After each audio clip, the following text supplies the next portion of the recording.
Welcome to my YouTube channel GS excellence education. आज हम बात करेंगे फ्रैक्शंस के ऊपर कि आप अगर कॉम्पिटिटिव एग्जाम की प्रिपरेशन कर रहे हो तो आपको पता होगा फ्रैक्शंस के ऊपर एग्जाम में बहुत सारे क्वेश्चंस पूछे जाते हैं। और वो क्वेश्चंस कैसे होते हैं, कोई भी 3-4 टर्म्स दे देंगे और क्या बोलेंगे, इन्हें असेंडिंग फॉर्म में लिखो और डिसेंडिंग ऑर्डर में लिखो, मतलब चढ़ते क्रम में, अवरोही क्रम में, आरोही क्रम में, इस तरह से दे देते हैं। तो जिन्हें ये चीज़ें नहीं आती वो क्या करते हैं, उसको डिवाइड करते हैं और फिर आपका आंसर आता है। तो कॉम्पिटिटिव एग्जाम में सबसे ज़्यादा इंपॉर्टेंस किसकी होती है, टाइम की। आपको टाइम बचाना होता है ताकि वो टाइम आप टफेस्ट क्वेश्चन में लगा चुको। तो आज हम बात करेंगे फ्रैक्शंस के ऊपर। सबसे पहले बात करते हैं, बिल्कुल बेसिक से शुरुआत करेंगे कि फ्रैक्शंस होते क्या हैं।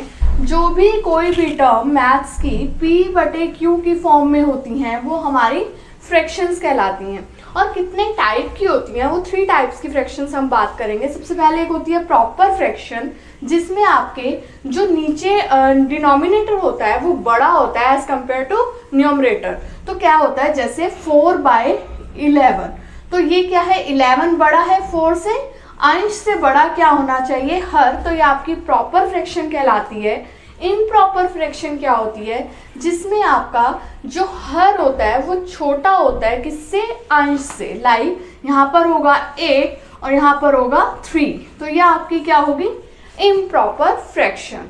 और एक होती है मिक्स्ड फ्रैक्शन, वो कौन सी होती हैं, जिसको हम इस फॉर्म में लिखते हैं, लाइक 2 1/3, 4 1/2, जो इस फॉर्म में लिखी जाती हैं वो होती हैं आपकी मिक्स्ड फ्रैक्शन। तो हम आगे बात करेंगे कि हम कैसे आइडेंटिफाई करेंगे कि कौन सी फ्रैक्शन बड़ी है, कौन सी छोटी है। अब जैसे आपके सामने 2 दिख रही हैं, इसमें से हम लोग चेक कैसे करेंगे कि कौन सी बड़ी है कौन सी छोटी है, तभी आप उसे असेंडिंग और डिसेंडिंग ऑर्डर में लिख पाओगे।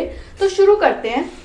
चेक करने के लिए हम लोग क्या करेंगे, सबसे पहला रूल आपको चेक करना है डिनोमिनेटर। अगर आपका डिनोमिनेटर सेम है, जस्ट लाइक आपको ये गिवन है 3/11, 4/11, 6/11, 9/11, इस तरह से 4 टर्म गिवन है और आपको बोला गया है इसे असेंडिंग ऑर्डर में लिखो या फिर डिसेंडिंग ऑर्डर में लिखो। तो सबसे पहले आपने क्या चीज़ चेक करनी है, क्या इसका डिनोमिनेटर सेम है। तो आपको दिखाई दे रहा होगा सब में डिनोमिनेटर क्या है, सेम है। तो फिर क्या करते हैं, इसको चेक करने के बाद अगर डिनोमिनेटर सेम हो, सबसे पहले आपको फ्रैक्शन का मतलब समझ में आना चाहिए। 3/11 का क्या मतलब है कि टोटल जो है 11 पीसेस हैं, जिसमें से 3 एक को मिल गए हैं। टोटल 11 में से एक को 4 मिले, एक को 3/11 मिला, एक को 4/11 मिला, एक को 6/11 मिला, इस तरह से। तो अगर डिनोमिनेटर सब में सेम है तो जो सबसे बड़ी वैल्यू होगी वो सबसे बड़ी ही रहेगी। जैसे सबसे बड़ी 9 है तो ये सबसे बड़ी, सबसे छोटी 3 है तो ये सबसे छोटी। अगर हमें मुझे इसको असेंडिंग फॉर्म में लिखना है तो हम कैसे लिखेंगे, 3/11, 4/11, 6/11 और 9/11। सेकेंड रूल आपका क्या है, आपको न्यूमरेटर चेक करना होगा कि क्या वो सेम है। उसमें हम कैसे करेंगे, जैसे हमें कुछ भी टर्म गिवन है 7/11, 7/6, 7/4, 7/8, इस तरह से 4 टर्म गिवन है। अगर सबका न्यूमरेटर सेम है तो आप क्या करोगे, इसमें जो सबसे छोटी वैल्यू होगी वो सबसे बड़ी मानी जाएगी। जैसे सबसे छोटी क्या है, 7/4, तो ये आपकी सबसे बड़ी है। अगर हमने इसे असेंडिंग फॉर्म में लिखना है तो सबसे पहले क्या आएगा, 7/11, देन 7/8, 7/6 एंड 7/4। तो ये थे आपके 2 रूल्स, जिसमें हमने न्यूमरेटर और डिनोमिनेटर चेक करके आंसर फाइंड आउट किया है। थर्ड रूल हमारा क्या है, हम लोग कॉमन डिफरेंस चेक करेंगे। जितने भी हमें फ्रैक्शंस गिवन होंगे, क्या उनमें कॉमन डिफरेंस सेम आ रहा है। जस्ट लाइक हमें करना है 5/7,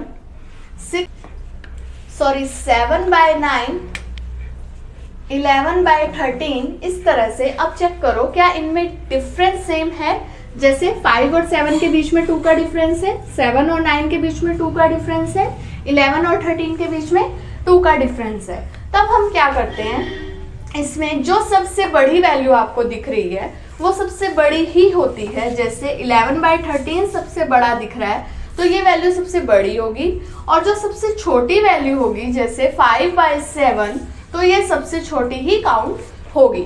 अब ये बात की है हमने प्रॉपर फ्रैक्शन की, जो मैंने ऊपर वाले 2 रूल्स बताए थे न्यूमरेटर और डिनोमिनेटर वाले, उसमें प्रॉपर इम्प्रॉपर वो दोनों में एप्लीकेबल होगा। बट जब हम डिफरेंस की बात करेंगे तो ये प्रॉपर फ्रैक्शन में तो ऐसे ही रहेगा, बट अगर हम इम्प्रॉपर फ्रैक्शन चेक करेंगे, जैसे यहाँ पर अगर मैं 7/5 कर दूँ, यहाँ पे 9/7 कर दूँ, डिफरेंस तो सेम ही रहेगा, बट ये क्या है, इम्प्रॉपर फ्रैक्शन है। नीचे वाली वैल्यू जो आपका हर है वो छोटा है किससे, अंश से। तब हम क्या करेंगे, इसमें बड़ी वैल्यू बड़ी मानी जाती थी, इसमें जो छोटी वैल्यू होगी वो सबसे बड़ी होगी। जैसे 7/5 सबसे बड़ा, डिसेंडिंग में लिखना हो तो हम ऐसे ही लिखेंगे 7/5, 9/7 एंड 13/11।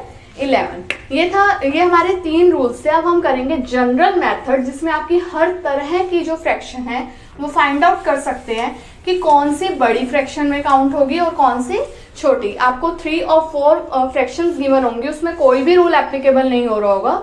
तब हम कैसे फाइंड आउट करेंगे कि कौन सी इसको कैसे असेंडिंग और डिसेंडिंग में लिखेंगे। उसके लिए जैसे हमें गिवन है 5/7 एंड 6/8, हमें इनमें से बताना है कौन सी फ्रैक्शन बड़ी है।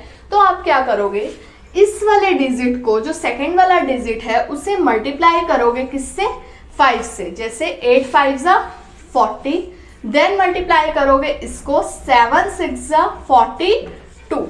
तो आपकी कौन सी फ्रैक्शन बड़ी आएगी, 6/8। एक और एग्जाम्पल बताती हूँ, जैसे यहाँ पर है 3/5 ले लेते हैं, 3/5 एंड 2/9 ये ले लेते हैं। अब कौन सी बड़ी है, कैसे चेक करेंगे, 9 3 जा 27, 5 2 जा 10। तो 3/5 आपकी बड़ी है किससे, 2/9 से। अब हम थोड़े से एग्जाम्पल्स कर लेते हैं इसके कि हाँ हमें कैसे चेक करना आना चाहिए एग्जाम में अगर ये सब मिलते हैं। अभी हमने बेसिक फैक्ट्स की बात की है, अब हम थोड़े से एग्जाम्पल्स के ऊपर बात करेंगे कि जब ये एग्जाम्स में असेंडिंग और डिसेंडिंग लिखने के लिए आते हैं, और अगर आप बिल्कुल लोअर ग्रेड के एग्जाम देते हो, एनटीपीसी से स्टार्ट करो, एनटीपीसी, ग्रुप डी, सीएचएसएल, उन सब में ये 3-4 क्वेश्चंस असेंडिंग डिसेंडिंग के मिलते हैं। और वो सिंपल असेंडिंग डिसेंडिंग नहीं होते हैं, जैसे 342, 567 इस तरह से नहीं होते, वो ऑलवेज फ्रैक्शंस में होते हैं। तो अब हम बात करेंगे थोड़े से एग्जाम्पल्स के ऊपर। का फर्स्ट एग्जाम्पल है जिसमें आपको दिखाई दे रहा है डिनोमिनेटर सब में सेम है, इसे हमने असेंडिंग फॉर्म में लिखना है।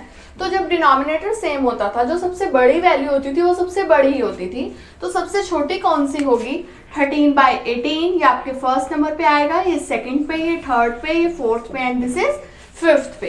सेकंड में आपको दिख रहा है न्यूमरेटर सेम है, तो इसमें क्या होता था, जो सबसे छोटी वैल्यू होती थी वो सबसे बड़ी होती थी। तो हमें असेंडिंग फॉर्म में अगर लिखना है तो सबसे छोटी ये होगी, second, third, fourth and fifth. Next आपको दिख रहा है कि कॉमन डिफरेंस सेम है, लाइक 36 से 37 एक का डिफरेंस आ रहा है, 32 से 33, 33 से 34, 21 से 22 कॉमन डिफरेंस सेम है, और this is a proper fraction. तो जो सबसे बड़ी है वो सबसे बड़ी होगी, हमें असेंडिंग फॉर्म में लिखना है तो फर्स्ट ये आएगा, then second and then this is third और दिस इज फोर्थ। नेक्स्ट अगर हम बात करते हैं, इसमें हमें चेक करना होगा, जैसे मैंने आपको क्रॉस वाइज चेक करना बताया था, तो वैसे ही हम लोग चेक करेंगे। कैसे करते थे, 5 5 जा 25, 8 2 जा 16। तो हमने बड़े वाले को ले लेना है और छोटे वाले को छोड़ते जाना है। अब ये छोटा है, इसे कट कर दो। अब इन दोनों में चेक करो कौन सा बड़ा है, 5 7 जा 35, 8 8 जा 64। अब फिर इसे छोड़ दो, ये 64 बड़ा है। अब इन दिनों में चेक करो, 8 8 जा 64, 7 3 जा 21। तो मतलब फर्स्ट जो सबसे बड़ी वैल्यू है वो ये है। देन नेक्स्ट अगर हम चेक करते हैं, अब इन तीनों में चेक करेंगे, 5 5 जा 25 एंड 8 2 जा 16। तो 16 वाले को छोड़ दो, बड़ी वाली वैल्यू ले लेते हैं। अब इन दोनों में चेक करो, 8 5 जा 40 एंड 8 3 जा 24, 8 5 जा 40। तो सेकंड बड़ी वैल्यू कौन सी है, दिस वन। अब इन दोनों में चेक कर लेते हैं कौन सी बड़ी वैल्यू है, 8 2 जा 16 एंड 5 3 जा 15, 8 2 जा 16 बड़ा है। अब अगर हमें इसे असेंडिंग में लिखना हो तो सबसे छोटी क्या आई थी, 4, देन दिस, फिर उसके बाद ये और ये। अब ऐसे ही आप ये वाला एग्जाम्पल भी ट्राई कर सकते हो, इसे आप ट्राई कर लेना। अगर आपको कोई भी डाउट आता है तो do let me know in the comment section.